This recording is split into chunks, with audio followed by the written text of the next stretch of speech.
Well, it's my pleasure now to introduce Harry Rhodes.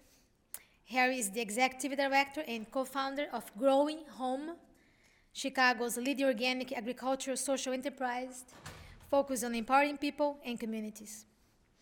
Growing Home's USDA certified organic farms serve as the foundation for the organization's three goals. This is important: to provide job training and placement for hard-to-employ individuals, to create better food access in Chicago, and to advocate for healthy and sustainable food systems locally and nationally. Mr. Rhodes is one of the founders of Advocates for Urban Agriculture, also known as AUA, and AUA is a coalition of individuals, for-profit and non-for-profit organizations working to support and expand sustainable agriculture in the Chicago area. He is currently co-chair of the organization's steering committee. Mr. Rhodes has served as a director on the Illinois Local Food, Farms and Jobs Council since 2012. Mr. Rhodes received the Chicago Community Trust Experienced Leader Fellowship in 2013. Mr. Rhodes has a master's degree in public policy and administration from the University of Wisconsin and has been working as an executive director in the nonprofit sector since 1987. He managed several leading Jewish-Arabic coexistence organizations in Israel from 1987 to 2001, when he moved back to his native Chicago. I'm very pleased to follow both David and Shaniqua, and you'll hear as I talk that what they had to say about human trafficking and restorative justice also connects with the work that we're doing in Chicago. So a lot of these things that you'll hear today definitely can be connected. Growing Home is at the nexus of social enterprise, transitional jobs, and community development. Our focus is on sustainability, but beyond sustainability, it's about using urban farms, using farming as a tool for changing lives, as a tool for social justice. And that shows up in our mission. Our mission statement is to operate, promote, and demonstrate the use of organic agriculture as a vehicle for job training, employment, and community development. It's the vehicle. The goal isn't just to do job training. The goal is to work with people to change lives and to change communities through the work we do. Growing Home got started back over 20 years ago when Les Brown, who is the founder of the Chicago Coalition for the Homeless, had a vision. Les had grown up on farms in the South near Atlanta, Georgia. He knew the power of farming and how it can be transformative. And he said, he passed away in 2005, but before that he said that homeless people are often without roots, not tied down, they're not connected, they're not part of their family anymore. Our organic farming program is a way for them to connect to nature, to plant and nurture their roots over a period of time. When you get involved in taking responsibility for caring for something, creating an environment that produces growth, then it helps you build self-esteem. And that is the basis, the vision for what we do today. Started, like I said, back in the early 90s, the Mckinney Act is a government act that deals with a lot of things related to homeless people. And one of the things that it mentions is that federal surplus land, when it's the federal government is done using that land, should be transferred, should be given to organizations that work with homeless people and that do job training. In 1992, the Coalition for the Homeless had this idea to do urban agriculture and work with homeless people and put in a bid to the government for some land that was right next to Navy Pier. It's called the Sliver on the River. They put in a bid and got the land, and we're about to start developing it, and then the city heard about it, and the city put in a bid too, and also got the land. So the federal government, in all their wisdom, said, you guys work it out. And they spent 4 years negotiating. Eventually, they did a land transfer. And in 1996, Growing Home was born with some land at 14th and Blue Island. southwest side of Chicago, right near UIC. Unfortunately, that land was a brownfield, and when I started in 2001, we had that land, and we also had this other land that we developed as our first farm. This was in Marseilles, Illinois. This used to be a weather station. Some of you growing up in Chicago may have heard the weather from Marseilles, Illinois. The weather station was abandoned in the early 90s. 10 acres of land right in the heart of corn and soybean country, about 75 miles southwest of Chicago. The land was available. We got the land. So when I started, we had the brownfield in the city, and we had this land, and needed to make something happen. So right away, we started developing this farm as an organic farm out in the middle of nowhere. And we found that it worked. This is a picture of Les Brown. He's the shorter man there. The taller man is Will Allen, who worked with us our first year. Will is one of the visionaries in the urban agriculture movement. Any of you who work in the field would have heard of Will. He started an organization called Growing Power, which is a national organization out of Milwaukee. And we worked together very closely that first year to turn that farm into a productive organic farm. We worked with that farm for almost 15 years, and this past year, since we were moving back into Chicago, we actually closed down that farm and were able to sell it to a couple that's continuing to do organic farming. And if you ever go out there, it's really something to see in the middle of conventional, like I said, soybean and corn fields, a sustainable organic farm. It was beautiful to see that was something we developed in addition to helping people change lives. And the people we worked with originally when they went out there, they were really blown away with the opportunity to get out of the city. I would go to shelters at first and talk to people and urge them to be involved, and many of them said, "What, farmer? I'm a Chicagoan, I'm a city boy. Our family went away, we moved away from the South, we want to get away from that." But people who signed up, who became involved, loved it. They loved getting out of the city. They loved breathing fresh air. They loved doing something productive. And many of them talked about a spiritual experience of growing food, of seeing something grow from a seed as they're transforming their lives. Also to see food grow contributed very strongly to their whole process of changing their lives. Our first urban farm was at 51st and Laughlin on the south side of Chicago at Sukasa Catholic Worker. They had a half-acre garden, and they needed somebody to operate the garden. We were looking for land in the city, and so it was a good mix, and we worked there also until last year. Today, we operate 2 certified organic farms, and we use those farms as the basis for our social enterprise, which is a farming business essentially, and for our employment training program. We work with people with barriers to employment. That's kind of where it links in with what David was talking about in human trafficking. People who come to us have many barriers to employment. Some of them have been prostitutes. Some of them have spent time in prison because of prostitution. And some of the work I've been associated with in Chicago Coalition for the Homeless is finding alternatives to incarceration, which also links in with the criminal justice system, which is completely broken, as many of you, I'm sure, know. Too many people are incarcerated.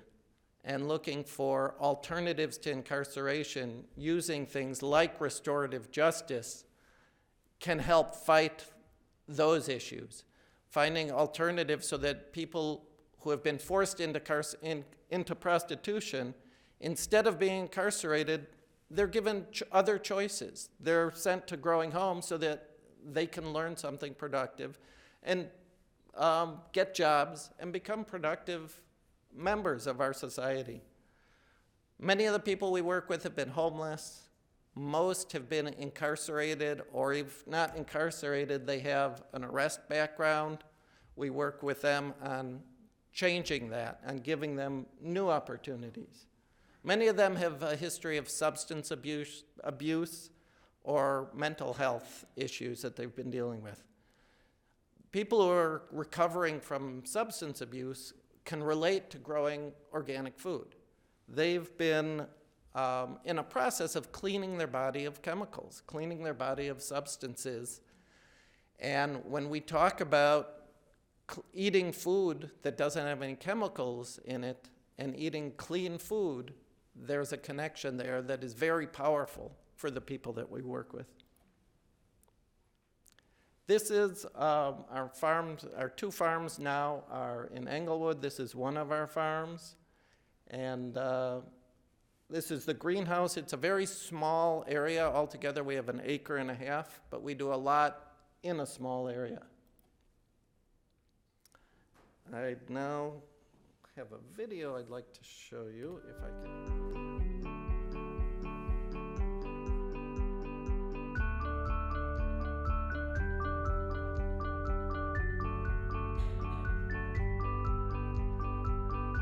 In the early 90s, Les Brown, the founder of the Chicago Coalition for the Homeless, had this crazy idea to take vacant lots in Chicago and turn them into urban farms. He knew the power of farming. He knew how farming can really help transform people's lives and be a spiritual experience. Our first year growing home, we had 1 farm out in Marseilles, Illinois, and 9 interns. Today we have 4 farms. 3 of them are urban farms, and we're working with 40 people a year and giving those 40 people a year a second chance through the work we do. I had just come home from prison after serving 3 years. I was staying in a halfway house called Grace House. It's on the west side of Chicago. And someone from Growing Home came there to talk about working on a farm. I was actually incarcerated, so I was released. And one day I was talking with a case manager, and he handed me an application. I filled it out, handed it over to him. They called me on the interview, and I've been here ever since. At first, when they told me about Growing Home, I was like, what? It's a farm in the hood. A farm in West Englewood? You got to be kidding me. I never seen a farm, period, in Chicago, and then, wait, wow, it's in the hood. Like, who would have known? You found it? Yeah, there you go. Growing Home's different from other urban farms for a couple of reasons. We are actually certified organic, one of the first certified organic farms in the city of Chicago. The other thing that makes us different is that all of our produce gets sold to paying customers, and part of the reason we do that is because that creates the most effective job training environment. People come in at all different places in their lives. Some people are just coming out of prison. Others have just not been able to hold stable work over the last few years. Maybe some people don't have a GED or high school diploma, but ultimately at the end of the day, they need to be able to want to work. And if they have that, then they'll do well here. They were eager to help those who had barriers to employment. I had a felony conviction on my background. I got it when I was 18. That kept me from a lot of jobs. I had 4 to 5 misdemeanors. They got it all expunged. They hooked me up with Cabrini Green legal aid. Growing Home and Cabrini Green helps you to get your background sealed. They also help you with other legal matters.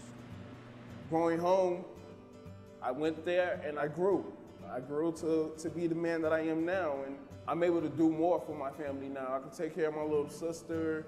You know, she's gonna be perfect as long as I keep instilling and working hard myself. Growing Home helped me become computer literate. So what do computers got to do with farming? It actually got a lot to do with it. One of the lessons that I've learned is teamwork. You need a team, especially working on a farm, to get things done. Obviously, you can't do it by yourself. Growing Home helped me transition into becoming a productive citizen in the work environment. I was able to learn what I had to do to get a job. The mock interviews that we did, that built my confidence in myself. What we are doing is training people to use the skills that they learn from farming to transfer over to generally the food service industry or grounds maintenance and landscaping industries. Our chief operating officer shot me an email and told me that growing home would be a great opportunity for support staff for the warehouse. And the first name was Tommy Tillman, and he's been with us ever since. I had 2 jobs from growing home within a year. After going home, I have been offered many jobs. I work at a place we do a lot of paleo organic foods. Now I work for a wonderful organization called CLAIM. It stands for Chicago Legal Advocacy for Incarcerated Mothers. Growing Home does more than just prepare people for a job. We create leaders, we change communities, and we change lives. It's bringing back that old-fashioned value, good eating, healthy eating, and what African Americans, that's where we come from. I was always brought up on eating healthy. Once upon a time, I used to be a vegan for like 15 years. I've always wanted to learn how to grow my own produce. Growing home helped me show my family better choice of eating food, things that we don't know about, CSA certified and organic things.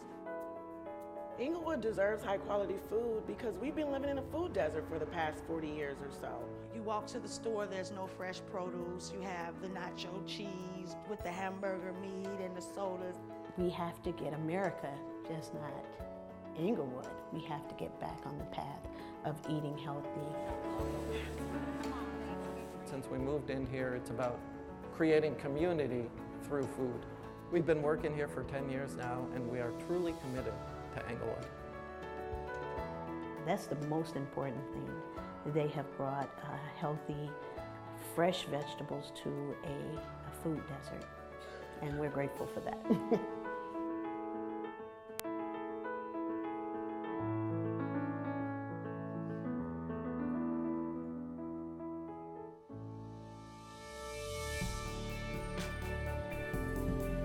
If you work hard, you be rewarded for your hard work.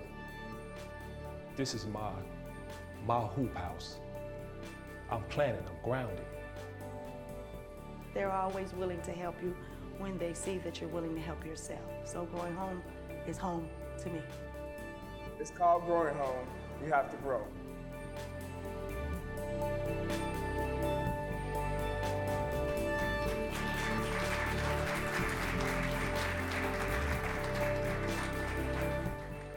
So, yeah, I mean, hearing it from people who are in the program, that's especially powerful, and to me, that's what motivates me to continue this work. So how does it work? People come to us in March, February, March, people who, like I said, have barriers to employment. They apply to be in the program. They need to go through a process before they're accepted. We have about 300 people a year who express interest, and this past year, a couple of years, we've been able to train 40 people a year. So it's definitely, we choose people not based on their criminal background, but based on their motivation to change their lives. And people have, when they come to us, they've had doors shut in their faces their entire lives. People who have a criminal background go and try to apply for jobs, and there's a myth that people don't want to work. I don't believe it. Everybody I meet wants to be productive. They want to have a family. They want to be doing good things. But when their doors shut in their faces and they're told no their entire lives, then they look for alternatives because you have to survive. And a lot of the people come with that survival mentality. When I ask them what they want to do at first, they all say, I want to work. So we talk about, what do you want to do? What are you good at? And everybody's good at something, but they've never been given the chance. So they come, they work and train with us. In the morning, it's work, afternoon, classroom, training, job readiness, working on self-esteem, working on goals, working on a plan for their lives for 14 weeks. and they get paid during that time, which is what makes it different than many other job training programs, is they get paid minimum wage. It's a start for them on their journey. Learning these skills, both hard skills and just basic work skills. People who haven't had a regular job, don't have a work ethic, have a hard time showing up on time, teamwork, all those things that you heard in the movie. They learn these and they bring them to their job, their first job. And we work with them on getting job and keeping jobs. Not everybody is able to keep their job. They hold a job for 6 months or a year, and just like anybody, it's hard to hold on to a job. Then they move on to something else. But they know they can count on us. So it's not just getting the job and helping them make that connection with companies like Local Foods, but if they lose their job, they come back to us and we help them. We kind of review what can you learn from that and how can you improve your journey so you'll do even better next time. Last couple of years, we've seen about 80% of people who come to us graduate the program, complete it, and about 80% go on to full-time employment with usually along the food chain, somewhere related. There's some indoor farming in Chicago. Some of them do farming. Some of them work at restaurants, distribution centers, grocery stores. After we train them, they're valued employees at a lot of these different companies, especially more independent companies all around Chicago. In 2005, we were connected with Englewood, and David before mentioned Englewood. When you hear Englewood, what do you think of? And the ghetto? Anything else? Guns. What we've found, there's a lot more in Englewood than just what you hear on TV and in the press. In 2005, the Englewood community, over 600 people, came together to put together a quality of life plan, a plan of what they envision for their community. And a lot of it related to health, access to food, jobs, economic development, and came up with this idea. They invited us to be part of the process, the idea of an urban agriculture district, taking vacant land, which there's much of, like this, in Chicago, especially in Englewood. There's acres of vacant land. Population of Englewood, greater Englewood in 1960 was over 100,000. Today, it's about 65,000. It used to be a very vibrant community.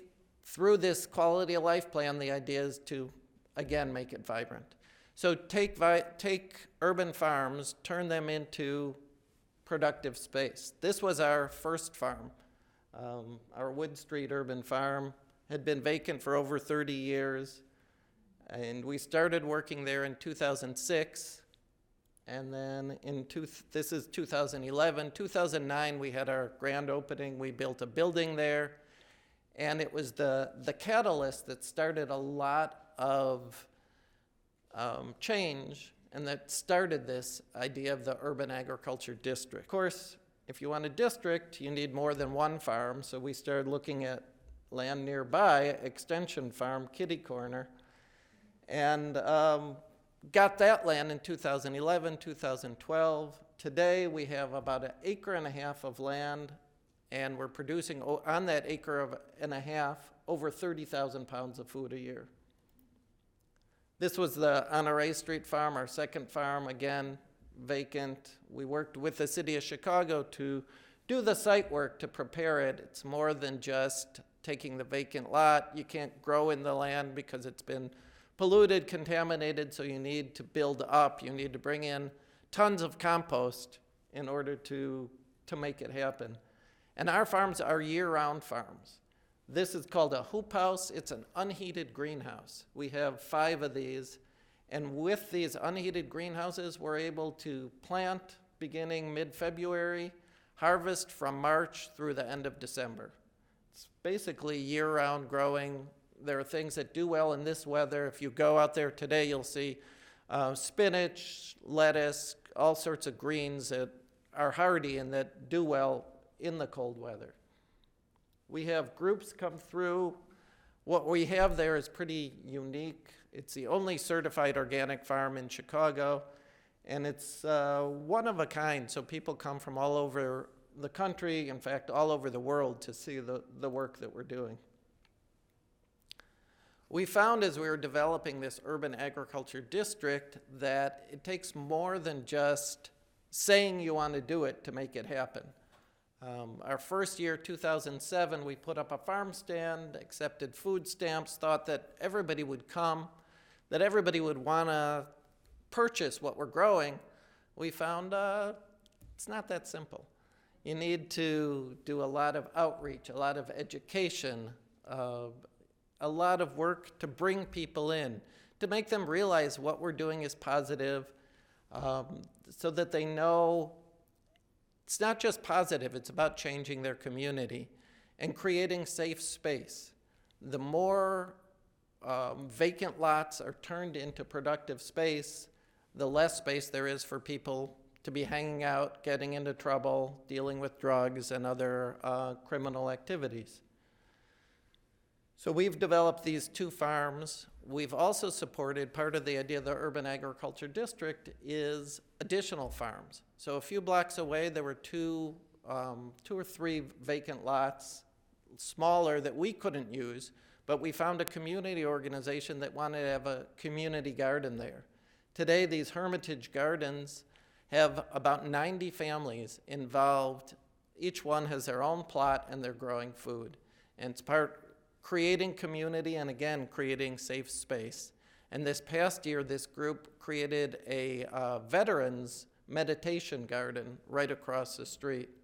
It's great to see, and I urge all of you, if you've never been to Englewood, come and see all that's going on there, because there's a lot of positive things. It's not just the violence that you hear about all the time. There have been a lot of progress as far as urban farming and using urban farms to change communities since we got started. When we got started back in 2002, people thought we were kind of crazy, and people said it's really, urban farming can't do much. You have gardens, and gardens are good, but it's not really going to change the face of communities. And today, with advocates for urban agriculture and with the work we're doing at Growing Home, the city has caught up with us. It started very much with a grassroots basis and people doing the work. Today, there's a new ordinance that recognizes urban farms. There are all these plans, Green Healthy Neighborhoods Plan, a city food plan. Things are really changing in Chicago, and urban farming has been at the heart of a lot of these changes. We created a task force to work on implementing the vision of having an urban agriculture district with the goal of creating a number of urban farms, developing and promoting farmer training, and also planning for food business and infrastructure development. We've seen a lot of this happen. Like I said, today there's now 4 urban farms in Englewood. There's many more community gardens. And there's 2 independent cafes that opened up. Now, all of you, I'm sure, know plenty of cafes and plenty of places you can go to wherever you're living. But in Englewood, when we started, there wasn't a place. People would come visit us and say, where can we go for coffee? Where can we go for lunch? There wasn't anything. Throughout all of Greater Englewood, there wasn't one nice place you could sit down and have coffee.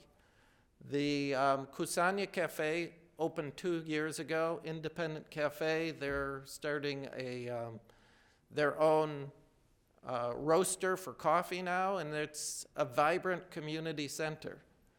The Dream Cafe opened a year later, a place that has home cooking type food, southern food, a lot of good fried chicken, fried fish, and the community is going there. So people who say, Englewood, not only is it violent, but it's also poor and people don't have any money, These cafes are proving that that's not true. And on top of that, the next stage, there's larger companies are moving in. So Whole Foods is opening up a store in Englewood as a 63rd and Halsted, where people who grew up in Chicago remember it. It was the heart outside of downtown Chicago, 63rd and Halsted. There was a Sears, there were grocery stores. Everybody went to 63rd and Halsted. Now, Kennedy King College is there, and across the street, Whole Foods is moving in.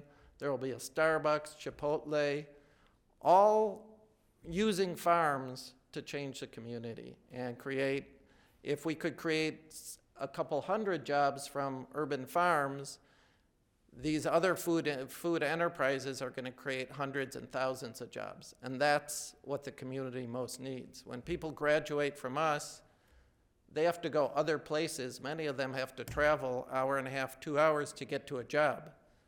Here, there's going to be new jobs opening up in Englewood. Grow Greater Englewood was a follow-up, is becoming its own independent organization with a goal of building a healthy and resilient food system in Englewood. And we keep looking, okay, what can be next? So you may have noticed in that picture before, we have 2 farms. On the other side of the viaduct where you see the kind of the X there, there's a huge lot, and we're in the process of getting that. The owner was very generous. He offered to donate most of it to us so that we can create a new farm, and we have a vision of not just farming, but training more people, possibly having community kitchen, a cafe, a place where we can sell houseplants. All these things aren't available in Englewood. We see that this can help impact hundreds and thousands of more people. So that's what we're working on now. That's our plan for the future. That's a lot of my work these days, is figuring out the plan and how do we create this and how do we build even more from everything that we've done. That's our website, our email address, if any of you are interested. Like I said, come out, especially in the summer from April through the end of October. Every Wednesday, we have Wednesdays at Wood Street where we give free tours. We have a farm stand there. And I would encourage you to stay in touch and to come out and see the work we're doing.